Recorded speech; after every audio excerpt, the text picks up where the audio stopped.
on.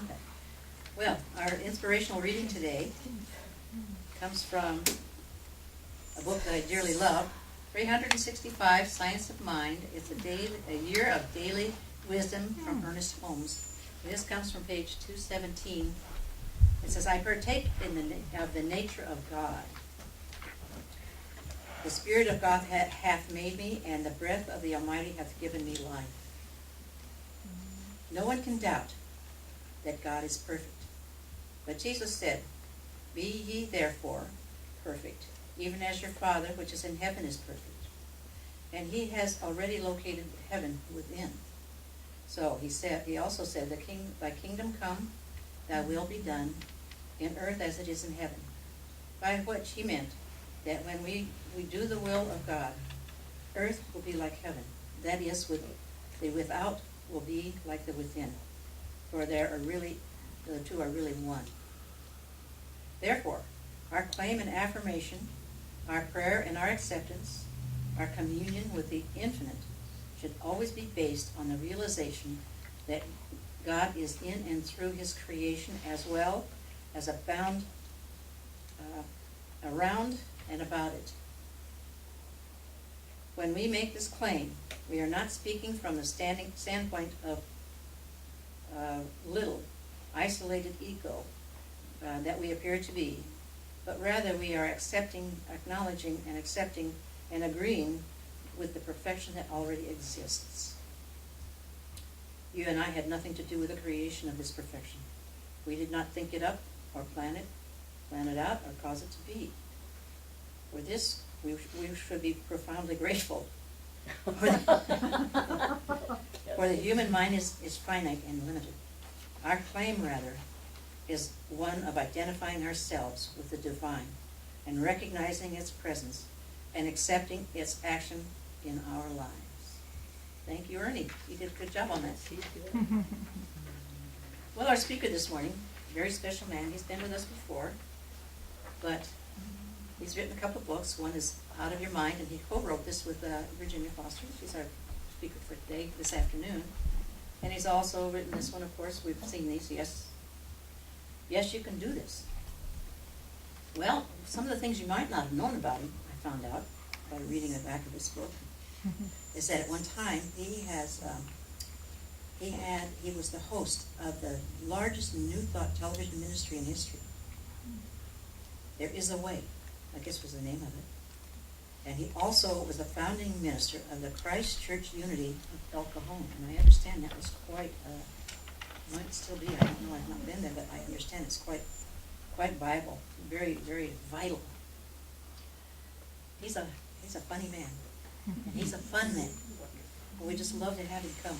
He's speaking to us today on your spiritual tipping point. That's got to be a good one. Please help me welcome Reverend Arthur Hammons. And I bet he's a doctor.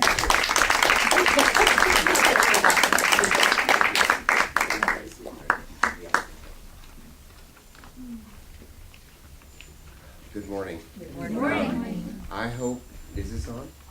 Okay. Oh, okay. Did you turn it on? I did. If you did, then it's on. Is the light on? My light's on. You're on. You're on. The lights are on and someone's home. There you go. Well, as I began to share, first of all, I really hope you'll come to Virginia's seminars. She has a lovely delivery, a great way of doing it, giving you this information. She's done a lot of research, and it'll make a lot of sense why you need to do what you need to do. And following her guidance and reading her book will empower you to live fuller, longer, and more intelligently. So, and when she turned 70, she said, before she turned 70, she said, I need a project. And I thought, oh, good. That'll keep her busy, and then I'll have some breaks. But she said, and you're going to help me. And I went, oh, okay. All right. So she's really good. I hope that you'll have a snack and then come back. We're going to be here. She's got slides and pictures and information that will wow you about yourself and your potential. Okay, now, I would like to say how very happy I am to be here, and I hope that I say something that makes you think and helps you value the collection of thoughts you already have that help make up the uniqueness that is you. And I would like to give you some new information, and I'd like to have you kind of unpack as we, that was very inspiring and very cute. So I want to tell you today about your spiritual tipping point. And this is a place you know about. And this, I'm going to give you information you already know. But also there's bound to be something new for you. So that's what will be the building block for the person that you are creating, that you want to be. Okay, spiritual tipping point. What is that? Well, it is that place where things start to change. And the best example I can think of is the seesaw. And let's put you on that seesaw the very first time you did this. You sat there, maybe there was a handle in front of you, maybe not. You sat there, and then with your bright, inquisitive, youthful mind, you looked up the seesaw and saw the part that was sticking up in the sky. And you had seen seesaws and people on them, and you'd maybe ridden one with another person before, but now you're sitting here all by yourself. Can you see you? And there you are, and your feet are on the ground, but you realize that you're going to have a little moment of bravery and adventure. So you get on the seesaw, and very carefully you walk up the seesaw until you get to the point where the seesaw is connected to the post or the pipe, whatever's in the middle. And then, very gingerly, it's scary, but you are brave, you put your foot across the line and start to feel the part that's touching the earth move. And as you shift your weight just a little, then that picks up, and this end that was in the sky starts to come down. And if you move your weight around, you'll find that you can balance. And then if you go farther to the end that was in the sky, it goes down to the earth, and you have reached your tipping point. And this tipping point could be called a threshold. It could be called a point of no return. And it's that place where things start to change. But they don't change on a seesaw until you get up to that point where you can tip the weight and then go down the other side. And so, but it takes a lot of little steps to get up there, and a lot of bravery, especially if you're a little kid, to get up there, to get started. But once you get there and you do the work of getting there, and you face your fears and you overcome all the things that are challenging, and you get there, then all that you went through pays off to give you a tipping point so that the rest of your adventure is smoother and easier and more pleasant. And if it's not more pleasant and something comes along, you are fortified with the success you've already earned to make it work and make it better and survive it and manage it, figure it out, decide what you're going to do about it, and use the power that you have to think and create. So that's a tipping point.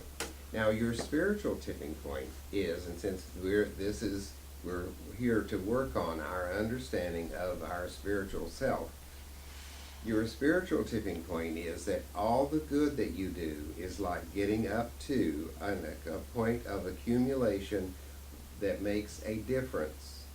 You reach your goal, you move in the positive direction, and then things start to change. Now, because we are in spiritual beings, we love this spirit idea. And in spirit, or in the world, or in life, Reverend Robert Stevens taught me that nothing has ever been sliced so thin that it doesn't have two sides. And in spirit, there is the light, bright, the part that we adore. And then on the other side of the slice is dark. And that's balance and order.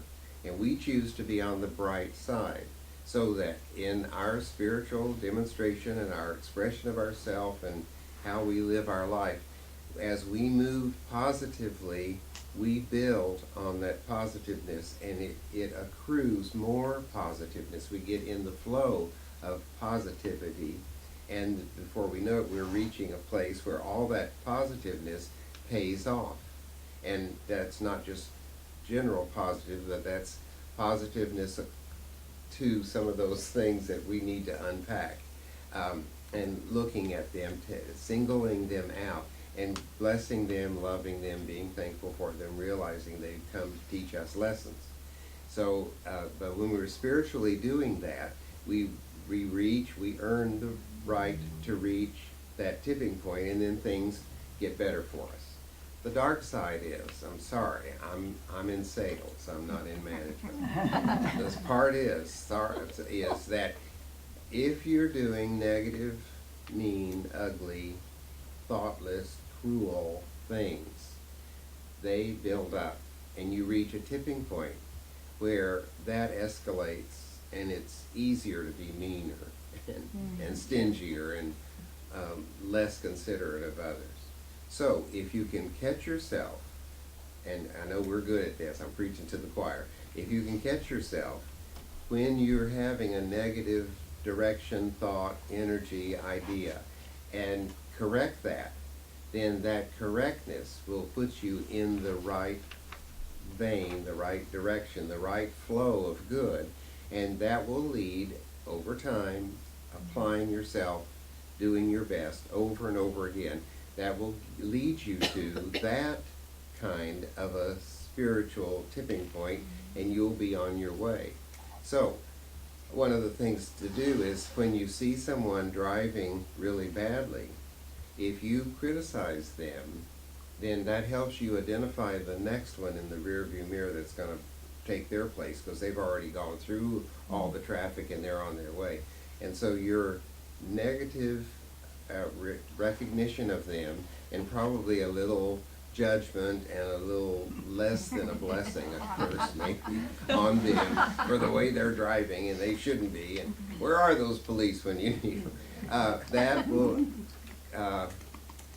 congest your flow, and it will limit your good. And so but you have the opportunity, because of the brighter side of the slice, to bless them and bless everybody around them that they might come in contact with, so that they do what they do with safety and the lives around them are not in jeopardy.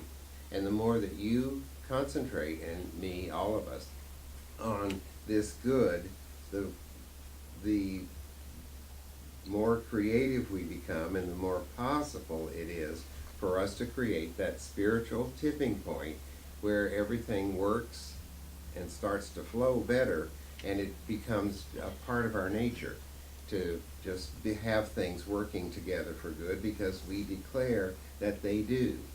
And so one of the things that you and I can do is, when we see a bump in our consciousness that we do not want to continue to support, so that it gets to a tipping point and then we suffer, we can correct that by saying, I'm in charge of my life and what I'm doing and how it is. I can choose to not express myself in that direction, but instead I can figure out what I can do that will be for my benefit. So this is all, I like the idea, the spiritual idea, and we're, as people that are spiritually based, sometimes we get real ethereal. But also this can be proven scientifically, and the people that prove it, that you know about, are the epiphenologists, and I'm not saying that right, but it's it's a big word. Epidemiologist is what they're, epidemiologists. And if you don't believe me, you just ask your epidemiologist. And they study accumulated input And it is there through their study of, say, like people who have flu symptoms. The epidemiologists decide that there are this many cases and this much proof, and so there's going to be an epidemic, or it's not going to be a bad flu year or whatever. And then they announce this, and then the people that are susceptible to getting other people's ideas and making them their own, they can get sick or well or not follow the evidence. But this can be proven scientifically, and that's important for you to know, because it's not only a sweet, well, if you're on the bright side, a sweet spiritual law of the universe, but it also works out so that it can be proven. So it would be important for us to understand that when we love something, when we give thanks for something, when we bless something, a situation, even if it's not a pretty situation, that situation responds to our love, our recognition, our thankfulness. And then I think it reveals its secrets to us of how we can unlock its imprisoned good and turn it into an opportunity that then blesses us. And the more you do this, the better you get to that tipping point where things start to change in a tangible way. So, knowing about this, then I'm hoping that you understand that you can change things and create a unstoppable change for good, and that you can, not only are you creative to do this, but also little things make good little things make little things make a difference. A lot of little things make a bigger difference. So all the little things that you do are building up, and you'll reach up this point of balance and the threshold and entering into a time of fulfillment, and where all that you have done pays off. So to dramatize this, I wanted to tell you a story. Virginia and I run every day 4 miles. We didn't run today because we wanted to be here with you and on time and everything. So, but we will tomorrow. And we've been running for years, and we do these 5Ks, and it's so much fun to be out there with all these other energetic people. And then when the race is over, we always check our results, and because of our advanced age and speed, we always get a medal and a T-shirt and a lot of fun. And so we like that, because that reinforces what it takes to get up every morning and get out there, and whether it's going to be really hot or raining or whatever. So over the years, I have noticed all the other people that are out at the same time we are. And I know the names. I don't know anybody's name, but I know the names of all their dogs. And I know them because I like dogs and I like the people, but I like having my brain working on demand. So I know that here comes Moose. It's a big black boxer, real cute. And then here comes a Mermaid. It's a funny name for a dog, but I know the dogs. And I know people, and they're all generally, we wave, and they're all energetic, and they're up like we are, and I'm thinking we connect because they have the same goals, and they want to be healthy, and they want to move. And so then every once in a while somebody comes along, and they're just not likable. I mean, even I, saintly as I am, don't like them. And so there was this one woman, and she was just aggravating, and I just didn't like her. And she wore a hat, and the hat came down too low. All you could see was her chin. And as she walked along, she couldn't see either, because of this hat, this ugly hat that was straw, big brim thing. And she had to look up like this to walk. Well, then she walked real stupid like her hat, and she was just trying to see. And I realized every time I saw her that she didn't upset me. I upset myself because of what I was telling myself about somebody needs to give that woman a makeover. Get that hat off that woman. And every time I saw her, and then I realized, Arthur, this is not the you want to believe that you are.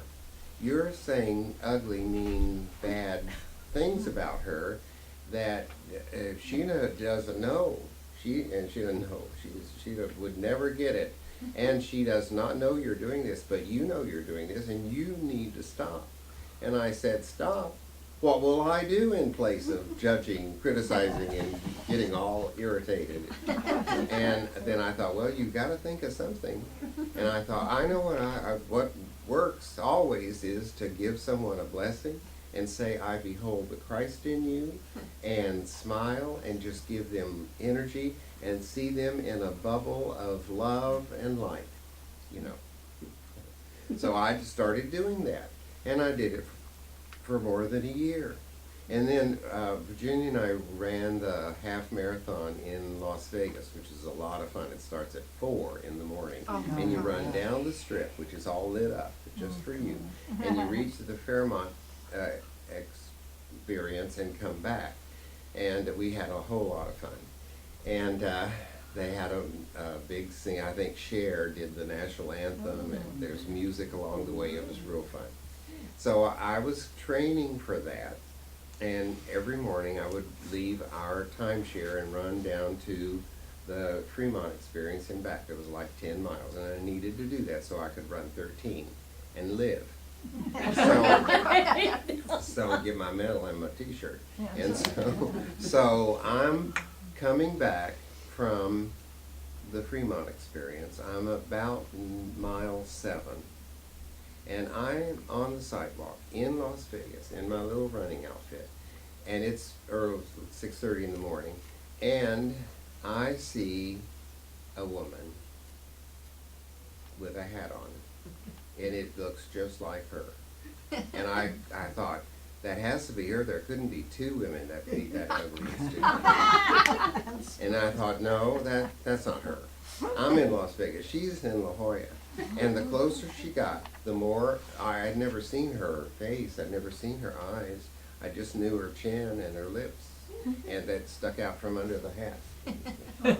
And the closer she got, the more it was her. And as she passed me, I said, hi. And she just kept going. And I said, I know you. And she just kept going. She didn't stop or anything.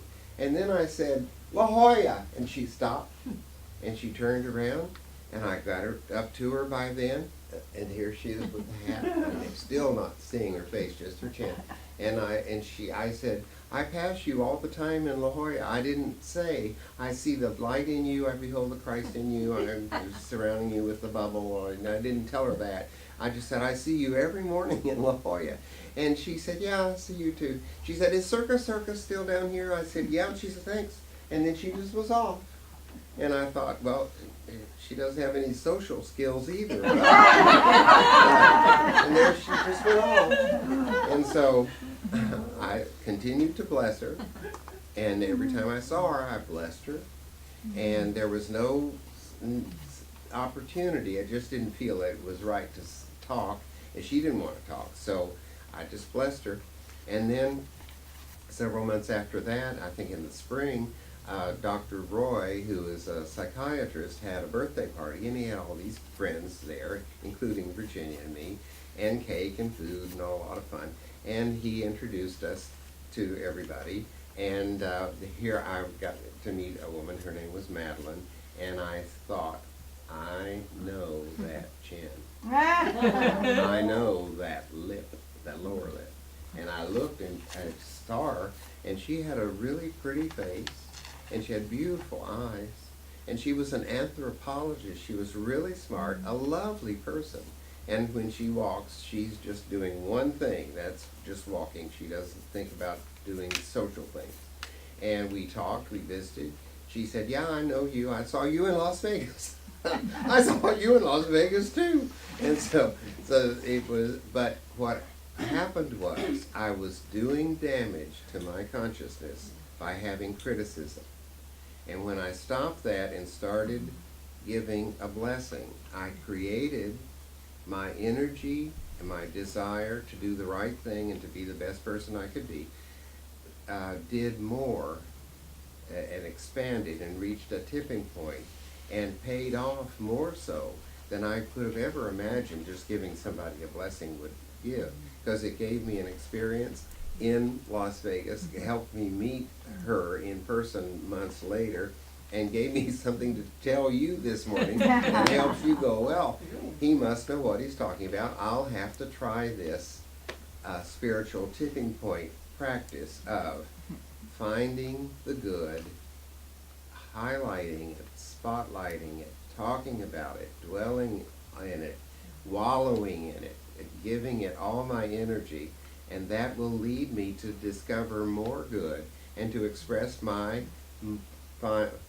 finest, most positive self, and if I do that enough, I'll reach a tipping point. And if I'm negative and I do that enough, I'll reach a tipping point that I don't want to reach.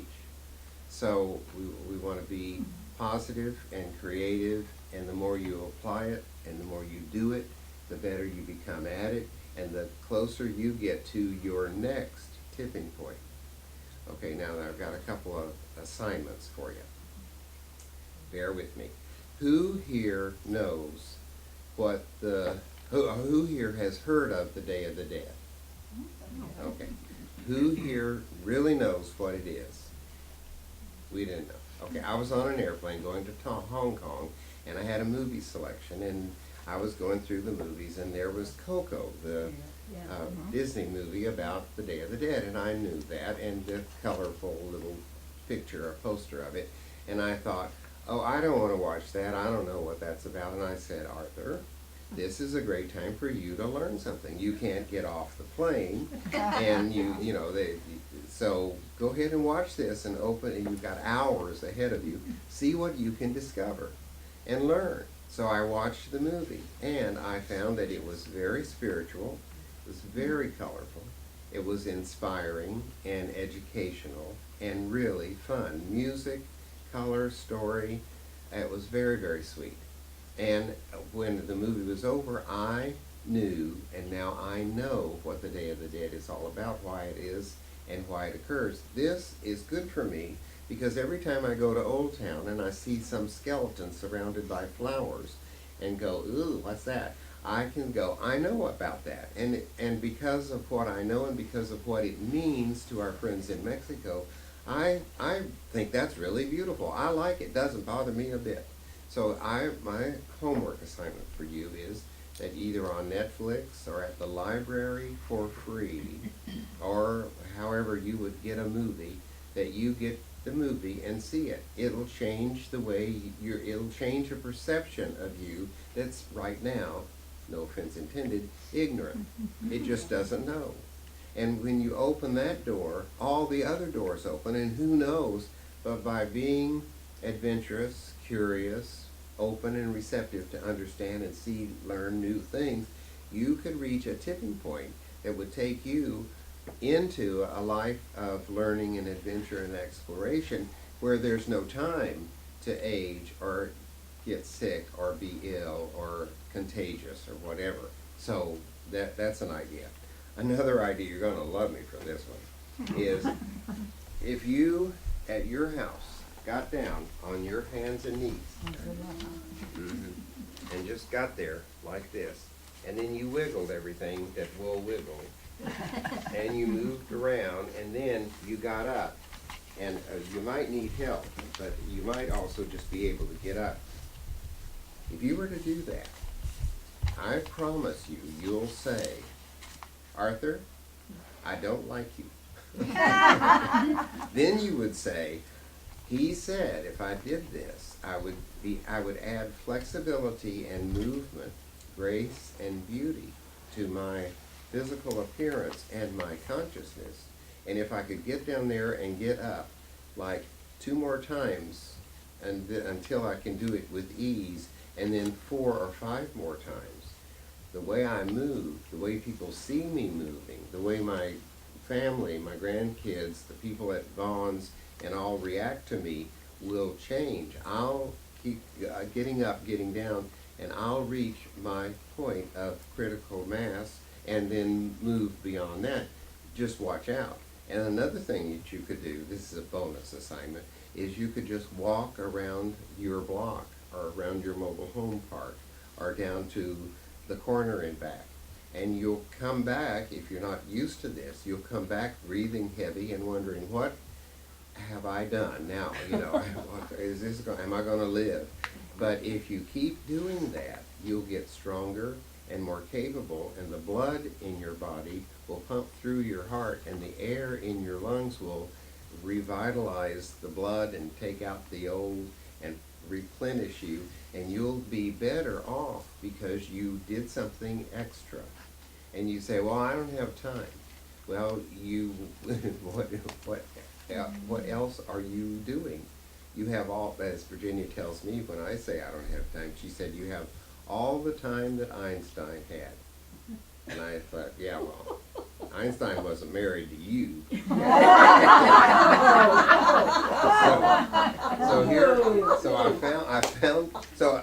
This is just such a simple little idea, but the point of no return, the point that makes things start to happen, is created when you do a lot of application of your very best to reach that point. And then once you do, the payoff is phenomenal. So I'm here to say, keep on keeping on, keep on loving and blessing. And when you find yourself with a little bitty dark thought that isn't just lovely, then you take care of that, put it in the bubble, recognize the Christ in it, bless it, give thanks for it, because it can lead you to learning a lesson that will make you more complete, lovelier, more spiritual, more Christ-like, and more with it. Now, there's a poem I wanted to read to you. It's actually lyrics to a song, and the song is The Chain of Love. And I love these cowboy songs. It says, he was driving home one evening in his beat-up Pontiac when an old lady flagged him down. Her Mercedes had a flat. He could see that she was frightened, standing out there in the snow, till he said, I'm here to help you, ma'am. By the way, my name is Joe. She said, I'm from St. Louis, and I'm only passing through. I must have seen 100 cars go by. This is awfully nice of you. Then he changed the tire and closed the trunk and was about to drive away. And she said, how much do I owe you? And here is what he had to say. You don't owe me a thing. I've been there too. Someone once helped me out just the way I'm helping you. If you really want to pay me back, here's what you do. Don't let the chain of love end with you. A few miles down the road, the lady saw a small cafe. She went in to grab a bite to eat and then be on her way. But she couldn't help but notice how the waitress smiled so sweet, and how she must have been 8 months along and dead on her feet. And though she didn't know her story, and she probably never will, when the waitress went to get her change from a $100 bill, the lady slipped right out the door and on a napkin left a note. There were tears in the waitress' eyes when she read what she wrote. You don't owe me a thing. I've been there too. Someone else once helped me out just the way I'm helping you. If you really want to pay me back, here's what you do. Don't let the chain of love end with you. That night, when she got home from work, the waitress climbed into bed. She was thinking about the money and what the lady's note had said. As her husband lay there sleeping, she whispered soft and low, "Everything's gonna be all right. I love you, Joe." Full circle. Okay. Now, let's bow our heads and close our eyes. And let's see that little kid we talked about earlier. It's you on that seesaw. And with a sense of adventure, bright sunny day, you in that little outfit that was a favorite of yours, and you're edging your way up to the middle. And when you find the middle, you find that you can shift your weight and make a difference so that all that climbing, that bravery that you did to get there pays off, and then you're on your way to even greater success. Father, would you bless us with an awareness of the power that we have to find that part that may seem like it's up in the sky, but that's just waiting for us to demonstrate, to have and to hold through diligence and hard work and bravery and a sense of adventure. And as we apply ourselves, would we give thanks that those tipping points for us will loom up and help us on our way, and for giving us this power and the light of the Christ to shine on the path. We give thanks in your name. Amen.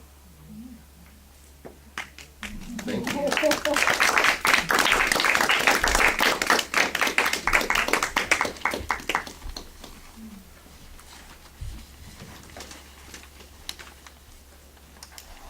Thank you so much.